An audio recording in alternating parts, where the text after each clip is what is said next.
Selamat siang.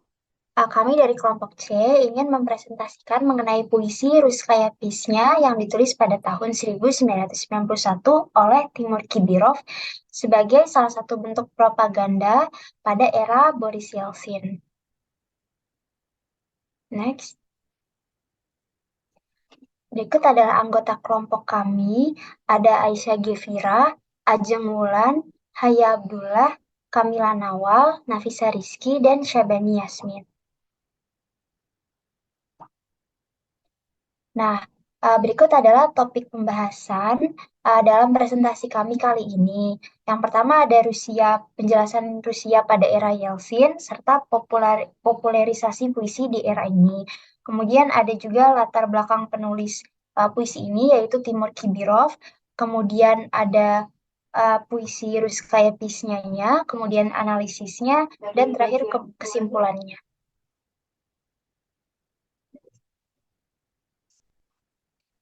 Nah, Rusia era Yeltsin dan popularisasi puisi di era tersebut. Salah satu perkembangan yang sangat penting adalah munculnya kebebasan berbicara yang dilegitimasi oleh Undang-Undang Media Baru, disetujui oleh Parlemen Soviet pada tahun 1990 dan oleh pemerintahan baru Rusia pada tahun 1991. Pada saat ini, berbagai karya sastra lama yang sebelumnya sempat tertahan oleh sistem sensor pada masa sosialisme Soviet menjadi populer pada tahun 1990-an. Puisi-puisi yang berisi tentang kekejaman hidup pada era Soviet sosialis membangkitkan nostalgia dari pengalaman hidup generasi yang lebih tua, serta membangkitkan juga imajinasi para kaum mudanya. Nah, karena masuknya besar-besaran teks-teks baru dan yang udah terlupakan pada tahun 1990-an ini ditandakan menjadi sebuah peristiwa eksplosif dalam evolusi budaya Rusia. Peristiwa ini dapat ditafsirkan sebagai bagian dari pembaharuan radikal yang membawa peluang terhadap transformasi kreatif Rusia. Termasuk juga puisi Ruskaya Pisnya yang ditulis oleh Timur Kibirov pada tahun 1991 yang akan dibahas oleh kelompok kami kali ini. Next. Berikut adalah puisinya dalam Kiril. Next. Berikut adalah terjemahannya yang sudah diterjemahkan oleh beberapa peneliti. Next.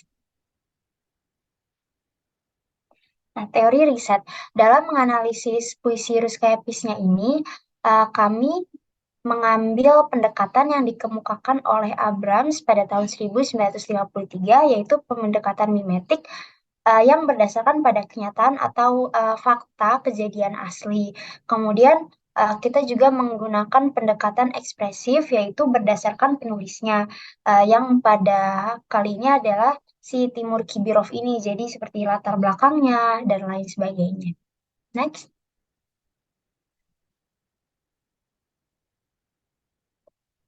Selanjutnya ada latar belakang mengenai Timur Kibirov. Timur Kibirov ini lahir pada tahun 1955. Ia lulus dari jurusan Filologi dan Sejarah Institut Pedagogi Moskow. Pada akhir 1980-an, ia mulai mendapat pujian sebagai penyair bawah tanah, meski karyanya tidak dapat diterbitkan selama masa Soviet, karena karyanya itu menggambarkan tentang absurditas kehidupan Soviet, keburukannya, dan komedi. Ia mulai menerbitkan karyanya pada awal 1990-an. Karya-karyanya itu banyak dibaca dan ia menjadi salah satu penyair paling terkenal di Rusia kontemporer. Kibirov merupakan penulis dari 13 koleksi puisi, termasuk When Lenin Was Young, Amor Exil, dan In the Margins of a Shropshire Lad.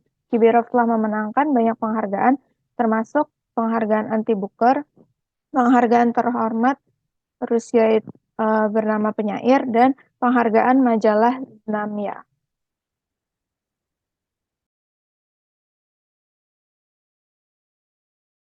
Selanjutnya kita akan masuk ke dalam analisis puisi Ruskaya Pisnya.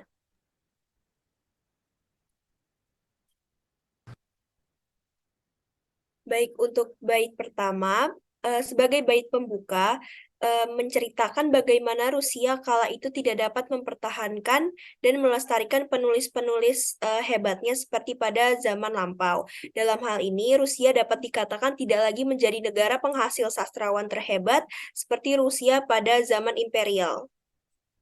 Bait selanjutnya. Oke. Dilanjut dengan saya. Bait kedua ini yang berbunyi, Anda bisa menari sampai jatuh, menulis syair sampai subuh. Dan di sana dan kemudian menyobek selembar dari buku catatan yang sama dan melihat. Bait ini menggambarkan aktivitas para penulis di zaman pemerintahan sebelum Boris Yeltsin, di mana para sastrawan harus sangat berhati-hati dalam karyanya. Ini ditunjukkan pada baris kedua dan tiga, yaitu saat seorang penyair sudah berpikir, merangkai kata-kata, dan menulis sampai subuh, namun masih ada saja halaman yang disobek, yang mungkin alasannya adalah para penulis takut karyanya tidak lulus sensor terhadap pemerintahan pada saat itu. Oleh karena itu, puisi ini secara tidak langsung mendukung pemerintahan Yeltsin, karena puisi ini menunjukkan betapa ketatnya penyensoran karya sastra di pemerintah sebelumnya. Lanjut, bait ketiga yang berbunyi, Anda menulis kecaman terhadap tetangga Anda, berselisih tentang ember sampah umum, mengirim orang Perancis keluar angkasa dengan roket, dilempari batu di kereta bawah tanah malam. Baris 1 dan 2 lagi-lagi menggambarkan bahwa pemerintahan sebelum Boris Yeltsin belum terlalu bebas, yaitu tetangga saling surat menyurat secara diam-diam untuk menulis kecaman, bahkan berselisih satu sama lain mengenai pemerintahannya. Dan baris ketiga, yaitu merupakan penerbangan luar angkasa oleh pesawat ruang angkasa TM-7 Soviet yang membawa 2 Soviet dan 1 Perancis yang diawasi oleh Presiden Perancis. Baik, untuk bait keempat, baris pertama, yang berbunyi Anda memukul para demonstran dengan sekop, itu merujuk pada peristiwa pembantaian Tbilisi pada tahun 1988, yaitu merupakan salah satu peristiwa demonstrasi besar yang dilakukan untuk menuntut kemerdekaan nasional dan otonomi yang lebih besar daripada Uni Soviet. Pasukan terjun payung dikerahkan pemerintah Soviet untuk meredam lebih dari 10.000 massa di Tbilisi, yaitu ibu kota Georgia. Namun mereka melakukannya dengan kekerasan seperti kekerasan fisik, menggunakan tongkat, bahkan senjata api untuk membubarkan para demonstran. Dan peristiwa ini juga merupakan salah satu bukti bagaimana Soviet menindas pergerakan pro kemerdekaan di negara-negara bagiannya pada akhir tahun 1980-an. Selanjutnya, untuk baris kedua sampai 4 yang berbunyi, Anda mencemooh orang Estonia yang keras kepala, dan bayangkan bahwa jiwa pengecutmu membuat spiritualitas sejati. Jadi pada baris 2 sampai 4 ini menceritakan di akhir-akhir tahun perestroika, ketika Uni Soviet mengalami perubahan politik dan ekonomi yang signifikan, Estonia mendapat desakan dari orang-orangnya terkait kemerdekaan mereka dari Uni Soviet. Perestroika memberikan kesempatan bagi kelompok-kelompok nasionalis di Estonia untuk mencari dukungan demi kemerdekaan mereka. Hal ini juga merupakan hasil dari aspirasi masyarakat Estonia yang ingin menjaga identitas dan kemerdekaan mereka sendiri, dan bukan hasil propaganda yang dilakukan oleh Soviet.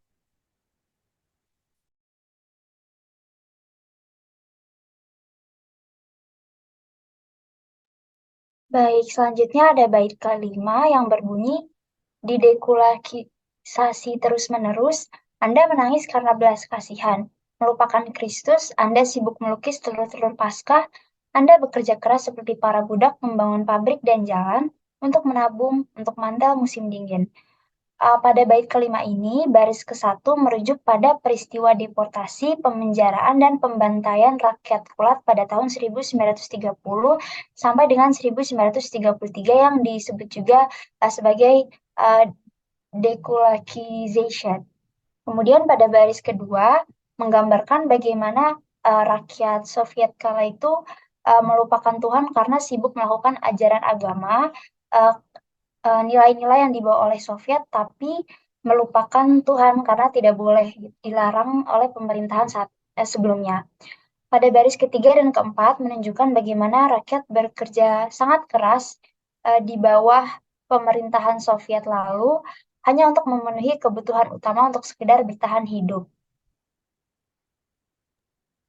Lalu dilanjut oleh bait ke-6. Bait ke-6 sendiri memiliki arti, biarkan para kutu Inggris terus menari. Kami tidak punya waktu untuk mengasihani mereka. Pada hari Sabtu, kami menaklukkan kegelapan, menolak tangan-tangan miliknya sendiri. Baris pertama dan kedua menjelaskan bahwa walaupun keberadaan kutu Inggris atau prajurit Inggris mengganggu pemerintahan pada saat itu, namun rakyat Soviet membiarkan sosok prajurit Inggris ini karena mereka tidak punya waktu untuk menggubris mereka. Justru mereka memiliki masalah yang lebih besar, yaitu ketidakadilan pemerintah Soviet pada saat itu. Contohnya, pada zaman itu sendiri, persentase upah buruh semakin diperkecil, harga bahan baku makanan ditinggikan, banyaknya kasus pemaksaan kerja, pemenjaraan yang semena-mena kepada buruh, serta ketidakadilan pemerintah Soviet lainnya. Lalu, baris ketiga dan keempat menggambarkan peristiwa Bloody Saturday atau peristiwa pembantaian Novocherskassk di mana tentara Soviet dan KGB melakukan pembantaian terhadap warga sipil tidak bersenjata yang memberontak. Pemerintah Soviet membantai rakyat mereka sendiri, yaitu para buruh yang sudah bekerja keras untuk pemerintah. Selanjutnya,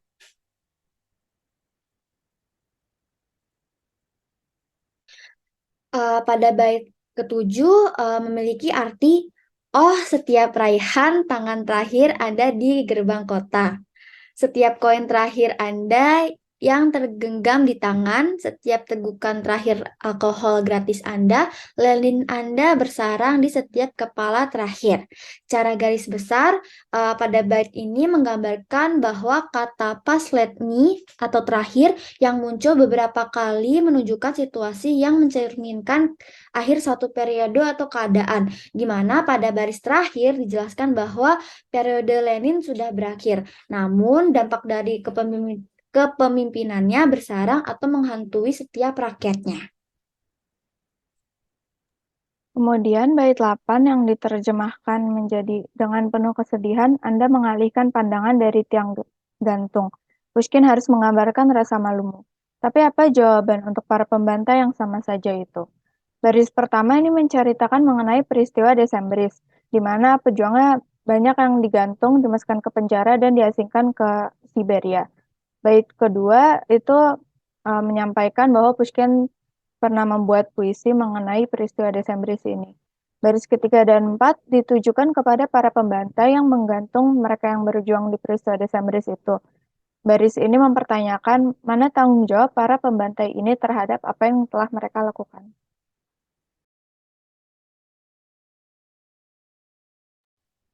Oke, selanjutnya berdasarkan puisi yang kami analisis, dapat ditarik kesimpulan bahwa puisi Russkaya Pesnya ini merupakan karya Timur Kibirov yang menggambarkan kondisi politik dan sosial pada masa sebelum pemerintahan Yeltsin di Rusia.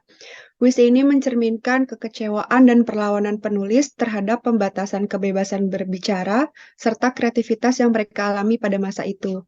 Dalam analisis ini kami menggunakan dua teori riset, yaitu pendekatan mimetik, di mana dalam analisis puisi ini menunjukkan bahwa puisi ini menggambarkan situasi nyata pada masa itu, real, seperti pembantaian, pembatasan kebebasan berekspresi, dan peristiwa sejarah yang mempengaruhi masyarakat Rusia. Pendekatan yang kedua yaitu pendekatan ekspresif, menunjukkan bahwa puisi ini merupakan ekspresi perasaan dan pandangan penulis terhadap kondisi politik dan sosial pada masa tersebut. Nah, puisi ini menggambarkan perasaan nostalgia juga, serta kekecewaan generasi yang lebih tua, serta perubahan dramatis dalam budaya Rusia yang terjadi pada tahun 1990-an. Nah, pada era Yeltsin ini terjadi juga perkembangan yang penting dalam hal kebebasan berbicara, popularisasi puisi di Rusia.